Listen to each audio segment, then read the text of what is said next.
In the name of Allah, this highly versatile, this specialist. তো মহান আল্লাহর নামে, যে আল্লাহ আমাদেরকে সৃষ্টি করছেন এবং ফুরকান দান করছেন। অবশ্যই আমরা আজকে যে কথার উপরে আলোচনাটা করব, মূলত দেখেন, আজ পৃথিবীর শুরু থেকেই শেষ পর্যন্ত মুহাম্মদ সাল্লাল্লাহু আলাইহি ওয়াসাল্লামকে নিয়ে বিতর্ক করেননি এমন কোনো জাতি বা ধর্মের লোক ছিল না। এই সম্পর্কে মহান আল্লাহ তাআলা মহাগ্রন্থ পবিত্র কোরআনের সূরা আপনার হচ্ছিল আহজাব তার 40 নম্বর আয়াতে বর্ণনা আছে, আমরা ডিটেলস দেখাবো। দ্বিতীয়ত, আল্লাহর নবী সম্পর্কে ওনার ওই সময়ের আরব জাতিরা বলছে, তুমি তো নতুন নবী, তুমি কিভাবে পুরাতন নবী, বা তুমি কেন হাটে বাজারে যাও? এই সম্পর্কে অনেক তাফসিরের ভিতরে ওনার এইসব বিতান্ড সম্পর্কে উঠে আসছে, ওনাকে কেউই মেনে নিতে পারেনি। দ্বিতীয়ত, আমরা দেখাবো ওল্ড টেস্টামেন্ট থেকে, আদি পুস্তক থেকে দেখাবো, আপনার মহাভারত থেকে দেখাবো, আপনার বেদ থেকে দেখাবো এবং গীতা থেকে দেখাবো। আপনারা জানেন মহাভারতে 4টে যুগ আছে, সত্য, ত্রেতা, দাপর, কলি। আমরা সেইখান থেকে দেখাবো কোন যুগে কোন সময়ে মুহাম্মদ সাল্লাল্লাহু আলাইহি ওয়াসাল্লাম কেন আসবে, কিভাবে ওনাদের ধর্মের ভিতরেও এই সম্পর্কে উঠে আসছে, এবং মহানবী সাল্লাল্লাহু আলাইহি ওয়াসাল্লামের সম্মান, গুরুত্ব এবং মর্যাদা এই সম্পর্কে আজকে আমরা তুলে ধরতেছি। এছাড়াও আমাদের পার্ট 2 থাকবে মহানবী সাল্লাল্লাহু আলাইহি ওয়াসাল্লাম, যেখানে ইসমে আজম সম্পর্কে জানানো হবে এবং আপনার হচ্ছে নুরানি সম্পর্কে জানানো হবে, রূহ সম্পর্কে জানানো হবে, যেখানে মুহাম্মদ সাল্লাল্লাহু আলাইহি ওয়াসাল্লাম সম্পর্কে কোন কোন নবী মান্য করতো সে সম্পর্কেও আমরা ডিটেলস আমরা জানাবো। অবশ্যই যারা আমাদের চ্যানেলটিকে নতুন, তারা অবশ্যই আমাদেরকে সাবস্ক্রাইব করে আমাদের সাথে থাকবেন এবং আমাদের চ্যানেলটি যদি আপনার ভালো লাগে অবশ্যই শেয়ার করে প্রত্যেকটা মুসলমান দিনী ভাই ও বোনকে জানানোর ব্যবস্থা করে দেবেন। তো অবশ্যই আমরা প্রথমেই আউযুবিল্লাহি মিনাশ শাইতানির রাজিম, বিসমিল্লাহির রহমানির রহিম। মা কানু মুহাম্মাদুন আবা আহাদিম মির রিজালি কুম আলা কি রাসূলুল্লাহি খাতামুন নাবিয়িন আল্লাহু বিকুল্লি শাইইন আলিম। দেখেন, আমরা অবশ্যই দেখলাম, বিষয়টা উপরে পড়লাম, এবার এখন আমরা বিষয়টা পড়ছি আরবিতে। দেখেন, এটার বাংলা যদি আমরা না বুঝি বা যদি না পড়ি, তাহলে যারা ইংলিশে পারদর্শী আছেন তারা ইংলিশই দেখবেন। আমি এত ভিতরে ডিপলি যাচ্ছি না এখন, তো আমি বাংলাতে আপনাদেরকে বোঝাচ্ছি। মুহাম্মদ তোমাদের কোনো পুরুষের পিতা নয়। মুহাম্মদ সাল্লাল্লাহু আলাইহি ওয়াসাল্লাম আমাদের কোনো সাধারণ পুরুষের কোনো কি নয়, পিতা নয়। এই কথাটা আল্লাহ তাআলা নিজে স্বয়ং বলতিছে। আর এই আহজাব সূরাটা হচ্ছে মদিনা সূরা। আপনারা অবশ্যই জানেন যে মদিনা এবং মক্কা সূরার ভিতরে 2টা ডিফারেন্স আছে। যে সূরাগুলো মহানবী সাল্লাল্লাহু আলাইহি ওয়াসাল্লাম নবুয়ত পাওয়ার পর হয়েছে, আর যে সূরাগুলো নবুয়ত পাওয়ার আগে আসছে। তো অবশ্যই মুহাম্মদ সাল্লাল্লাহু আলাইহি ওয়াসাল্লাম নবুয়ত পাওয়া বা আগের উনি নবী না, উনি প্রথম থেকে নবী এবং শেষ পর্যন্তও নবী থাকবেন। এই সম্পর্কে আপনার লাহু মাহফুজে আপনার এটা সংরক্ষিত আছে। আর দ্বিতীয় কথা, আপনাদেরকে আমরা আরও একটা বিষয় দেখাচ্ছি যে আল্লাহ তাআলা এখানে কিভাবে ক্লিয়ার এভিডেন্স দিচ্ছে তার পুস্তকের মাধ্যমে, অর্থাৎ বলতেছে যে তিনি কোনো বরং সে আল্লাহর রাসূল এবং শেষ নবী, বরং সে কি আল্লাহর রাসূল এবং সে কি শেষ নবী। আল্লাহ তাআলা এখানে 2টা ডিফারেন্স আনছে, যে সে একজন রাসূল, এটা কে বলতেছে? মহান আল্লাহ তাআলা বলতেছে সে একজন রাসূল এবং সে একজন নবী এবং সর্ববিষয়ে সর্বজ্ঞ। আল্লাহ তাআলা বলতেছে আল্লাহ সর্ববিষয়ে সর্বজ্ঞ, আল্লাহ এই সম্পর্কে জানেন। আর এবার আপনাদেরকে একটা বিষয় আমি দেখাবো, যে আপনারা অবশ্যই জানেন যে যারা সরকারি কর্মকর্তা বা যারা বিভিন্ন চাকরিজীবী বা যাদের বংশ পরিচয় ভালো, তাদের একটা তালিকা করা থাকে, যেমন তার বংশ পরিচয় থাকে। তো মুহাম্মদ সাল্লাল্লাহু আলাইহি ওয়াসাল্লামেরও ওরকম বংশ পরিচয় আছে এবং তার তালিকা আছে। আপনি old testament book of Genesis তার হচ্ছিল আপনার আদি পুস্তকের থেকে আমরা দেখাবো। তো আমরা অবশ্যই এখানে আল্লাহ তাআলা বলতেছে আমার প্রত্যেকটা নবী রাসূলের যে একটা দপ্তরের যে পুস্তক, সেই পুস্তকে লেখা আছে এবং সর্বপ্রথম আমার মুহাম্মদ সাল্লাল্লাহু আলাইহি ওয়াসাল্লামের নামটাই লেখা আছে এবং প্রত্যেকটা নবী রাসূল ওনাকে মান্য করে। আমরা এই সম্পর্কে আপনাদের পার্ট 2-তে দেখাবো আমরা।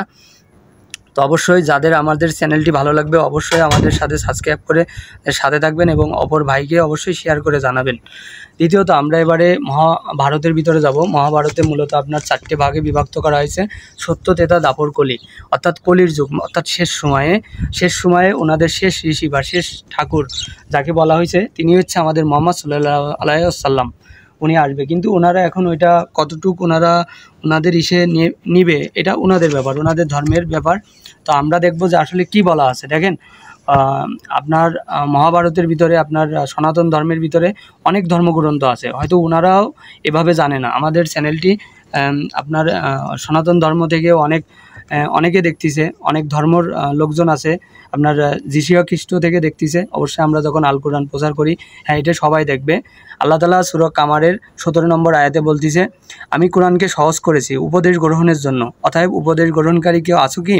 এখানে আল্লাহ তাআলা আক্ষেপ করে বলতেছে কোনো জাতি, কোনো ধর্ম, কোনো দল নির্বিশেষে আল্লাহ তাআলা আল কোরআনকে প্রচার করতেছে, অবশ্যই এটা শোনার জন্য। তো আমরা এখানে আপনার গীতার 4-এর 7-8, গীতার 4 এবং 7-8 আপনারা বুঝবেন না। এটা হচ্ছে গীতার 18টি শ্লোক আছে, তার 4 নম্বর হচ্ছে জ্ঞানযোগ্য, 7 নম্বর এবং 8 নম্বর আপনার হচ্ছে শ্লোকটা আমরা পড়তেছি 4-এর 7-8।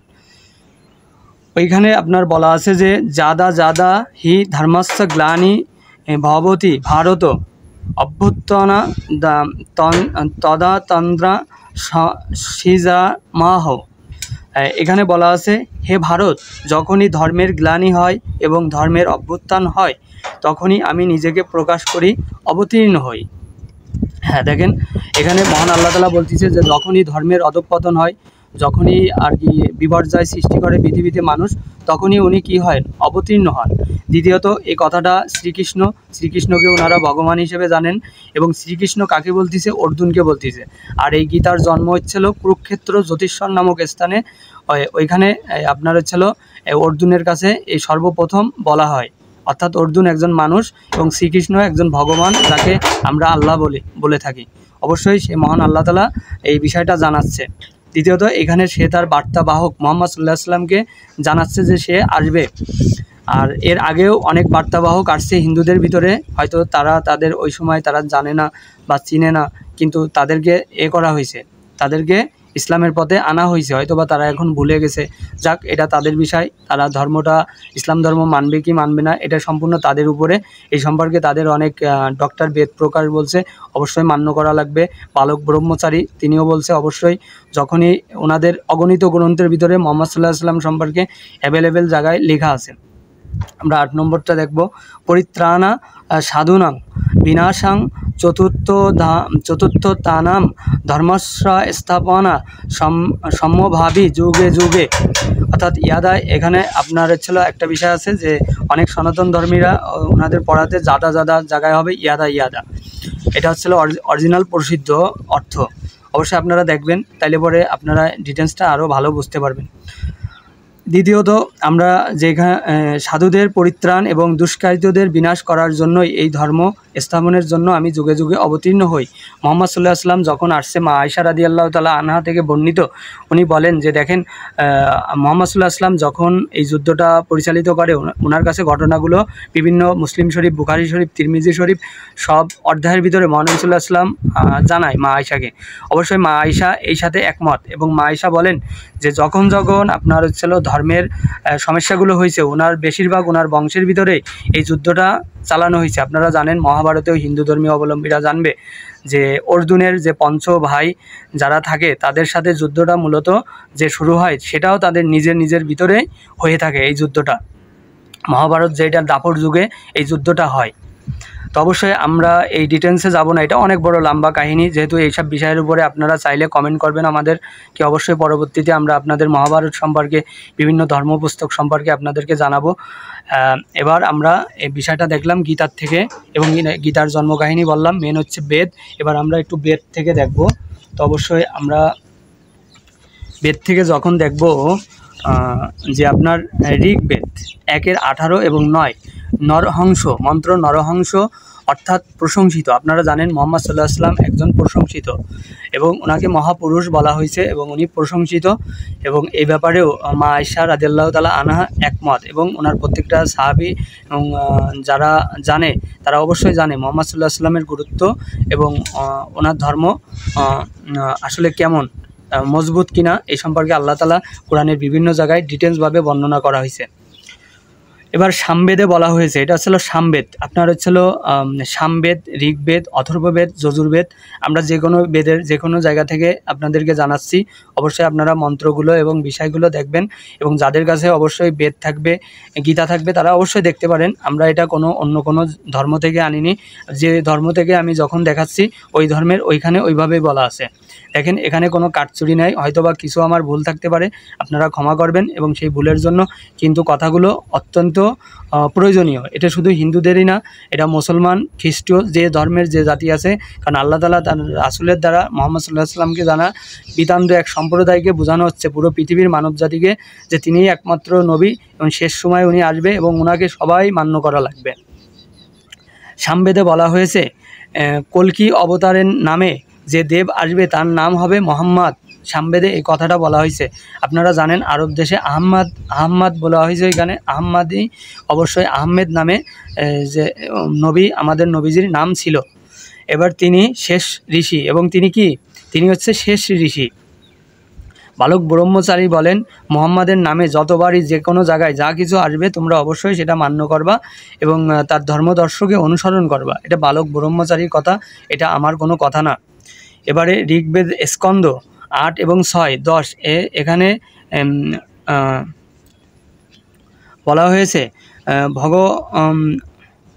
ভগবত মহাপুরাণ, ভগবত মহাপুরাণ বলা হয়েছে 1:3-25 বংশ তালিকা বলা হয়েছে। আপনারা জানেন যে সম্বলে বিষ্ণু গৃহে যশ, সম্বলে বিষ্ণু যশ গৃহে বাধুর্ব সমাতম মাতারি বিভ। এখানে বলা হয়েছে যে সমতি যে নারী, তার নাম হচ্ছিল আমেনা এবং সে হচ্ছে শান্তি, তাকে আরেক নাম হচ্ছে শান্তি, যা আরবিতে ওনাকে এই নামে অব্যাহত করা হয়। অবশ্যই এখানে আরও একটা বিষয় যে সম্বল অর্থ সংরক্ষিত এলাকা। আপনারা জানেন আরব দেশ সম্পূর্ণ সংরক্ষিত এলাকা, পৃথিবীর শুরু থেকে এবং শেষ পর্যন্ত থাকবে। আরব দেশ সম্পূর্ণভাবেই সংরক্ষিত। দ্বিতীয়ত এখানে এবং সংরক্ষিত এলাকা, শান্তির ঘর, অর্থাৎ কাবা একটা কি ঘর? শান্তির ঘর। অবশ্যই জানেন প্রত্যেকটা জাতি প্রত্যেকটা ধর্মের কাবার দিকে কঠিনভাবে আকৃষ্ট করা হয়েছে। আরবি দারুল আমান বা বালাদুল আমিন, আপনারা জানেন এর আরেকটা নাম দারুল আমান, বালাদুল আমিন। এবারে কল্কি পুরাণে 2 এবং 15 দাদা মা, তাতে কি থাকবে? আপনারা জানেন আমিনা, আব্দুল মুতালেব, ওনারা নবীজি মুহাম্মদ সাল্লাল্লাহু আলাইহি ওয়াসাল্লামের জন্মের সময় ওনারা আনন্দিত ছিল এবং ওনার পিতা যে থাকবে না, এই সম্পর্কে এই আপনার কল্কি পুরাণের 2-15 বলা হয়েছে।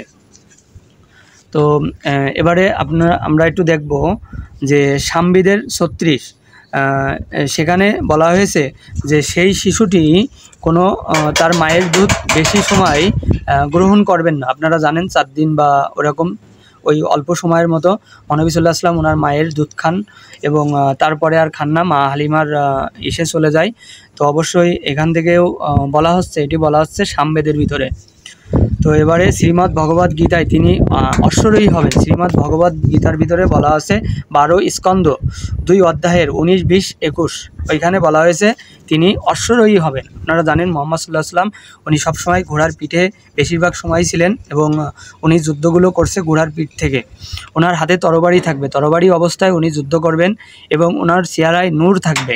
ওনার চেহারা মুবারক থেকে এক ধরনের মেশকাতে সুবাস ঘ্রাণ আসবে। সেটাও বলা হয়েছে।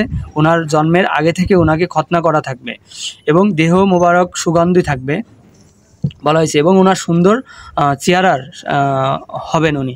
এই কথাটা শ্রীমদ্ ভগবদ গীতার 20, 9, 13 এবং 2 বলা হয়েছে। এই 19, 20, 21 বলা হয়েছে। অথর্ববেদ 20-এর 9, 31, 2 এখানে বলা হয়েছে তিনি কি থাকবেন। অথর্ববেদে এই কথাটাও বলা হয়েছে যে তিনি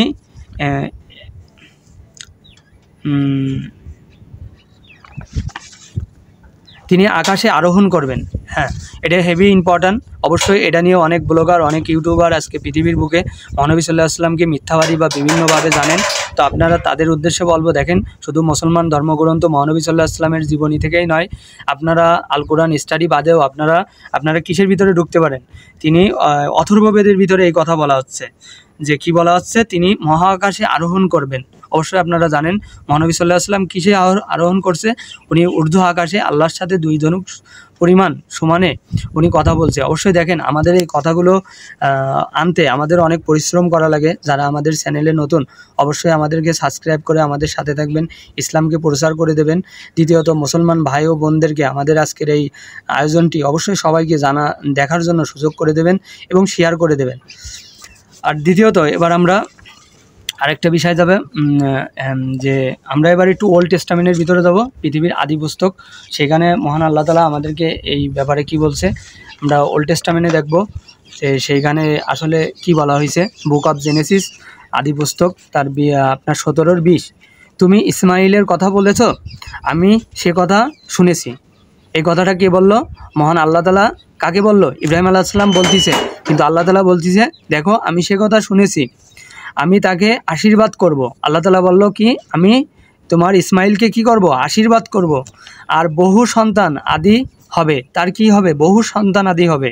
সে 12 জনের মহান নেতার পিতা হবে। সে 12 জনের কি হবে? 12 জন মহান নেতার পিতা হবে সে। তার পরিবার থেকে সৃষ্টি হবে মহান জাতি। আপনারা জানেন মহানবী সাল্লাল্লাহু আলাইহি ওয়াসাল্লামের ওনার বংশ তালিকা, ওনার বংশের সর্বোচ্চ উচ্চতম মর্যাদা পাইছে এবং ওনার বংশের আজও পর্যন্ত সর্বোচ্চ মর্যাদার অধিকারী ইসলাম ধর্ম। আর অবশ্যই দেখেন এটা শান্তির ধর্ম, এটা বলার আর কোনো রাখে না। যেহেতু আমি আমার চ্যানেল থেকে বলতেছি, আমরা অনেক পরিশ্রম করে বিষয়গুলো উঠে আনছি। অবশ্যই দেখেন আমার লাইব্রেরিতে প্রত্যেকটা বই আছে, স্টাডি হয় আমাদের, আমরা যাতে আরও ভালোভাবে ভবিষ্যতে প্রত্যেকটা বিষয়ের উপরে কোরআন থেকে প্রত্যেকটা গ্রন্থ থেকে উঠে আনতে পারি মুহাম্মদ সাল্লাল্লাহু আলাইহি ওয়াসাল্লামকে, দিন অরিজিনাল ইসলামকে প্রচার করার জন্য। অবশ্যই আমার জন্য সবাই দোয়া করবেন। দ্বিতীয়ত আমার চ্যানেলটি ভালো লাগলে অবশ্যই সাবস্ক্রাইব করবেন এবং আমাদের সাথে থাকবেন এবং আপনারা শেয়ার করে জানিয়ে দেবেন।